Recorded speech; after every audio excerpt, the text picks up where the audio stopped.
Starting to the bottom left for Team FX Open, we have FXO Hurricane. Hurricane. A couple of wins just recently against pros players like Huangxing, First, and Mainz. Also successful against Huck and Stork. A pretty good track record just recently, a lot of matches won. The same is true for his opponent though. The bottom right of the map we have for CJ Entus. CJ Entus Hero. And Hero is also on a winning streak in offline PvP in Heart of the Swarm, and he was also successful against Hurricane in the second season of the Challenger League when he was able to defeat the FX Open player with a 2-1. He of course wants to repeat that today, but let's see if he can really pull it off. Hurricane definitely a player who has improved in the last few weeks quite significantly. But with the win ratio of like 60% in Protoss versus Protoss for both of them, funny as it is with nearly the same amount of maps played, it should be a really interesting PvP to watch. Yeah, especially because they have history. They played against each other already before. Hero did take it, but it wasn't a 2-0, it was a 2-1. So it went to game 3. We'll see how this one plays out. Both players taking double gas. I don't know if the timing's here. And they are spawned close, but they don't know it. Neither player going for the pylon scout, which is pretty standard on a map like this. Especially any 4-player map, generally you're going to skip it. And on this map, they don't even scout at all because it's so big. And they both take a little bit of a risk for it, but it's going to pay off just a little bit in minerals. But neither one getting an edge since nobody scouts. And right now, of course, the transition is going to be the most important thing here. Will we see an expansion play by one of these players, Twilight Council, and then either the Blink build or going into DTs right away is going to be, well, it's actually really popular these days. We've seen it in the Team League over and over again, but also in the individual league. It's quite the successful build and really popular with the players.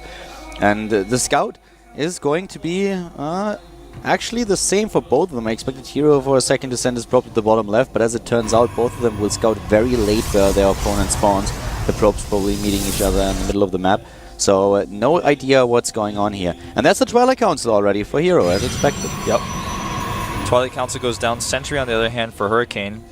Looking like he's leaning more towards an expansion-oriented build. And Twilight Council on this map can mean DTs or Blink. DTs generally being more standard, but the thing about Blink on this map is there's not a whole lot of Blink area to use when you're attacking, so you're gonna really hope that your opponent goes for a Nexus if you go for a Blink build on this map. A lot of players will from DTs just go into an expansion and use the DTs as a defensive measure, but at the same time putting some pressure with one or two of them onto their opponent's base. It's usually expected to be scouted. If it doesn't, then of course you're in the best position ever. But with the Heart of the Swarm, how it works now, especially with the sentries, the Dark Shrine is usually spotted by your hallucinated Phoenix. DTs going down in the main base of Hero now. But of course the question being, will Hurricane send that hallucinated Phoenix over? And how much is Hero really committing to it? Or is he just following this up with the next match? Yeah. And the Dark Shrine is a little bit faster in Heart of the Swarm. And or cheaper, depending on how you build it.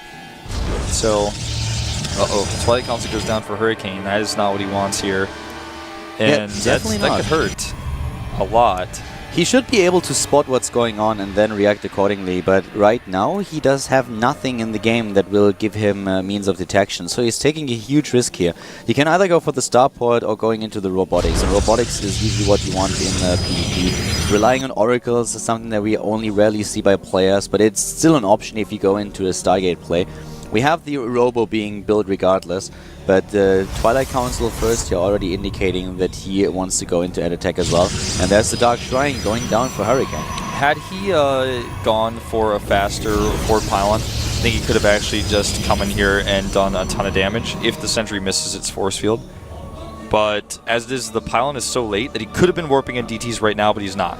And as expected, the hallucinated Phoenix is on the way, scouting everything that's happening, sees the Dark Shrine as well, so he's going to keep that sentry, that observer close. And we have the expansion already being built by Hero. So exactly what we expected earlier. The ramp being controlled, the observer not here just yet, the force field forcing them out, and they're going down at the Nexus, but of course they won't be able to take it out. Yeah, not a whole lot can get done here. In fact, I hope he runs those away. If he gets trapped here and loses both DTs, that would be awful. He's just going to damage the shields and then come back later. Here comes the Observer. Yep. Dark Shrine is hidden by Hurricane, which I really like. Yeah, that's one of the things that we talked about earlier. If you get in the main base, you expect it to be scouted. If you try to hide it, then you have a shot of taking your opponent down or at least getting a few kills here.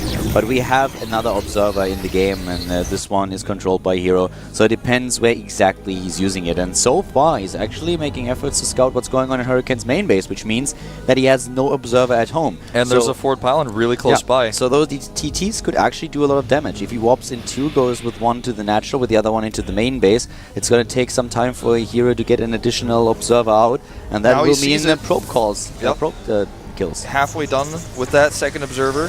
Or no, actually, it's the wrong production tab I'm looking at here. He's got no observer in production. Now he cancels Immortal and starts it. DT needs to actually take some swipes, though.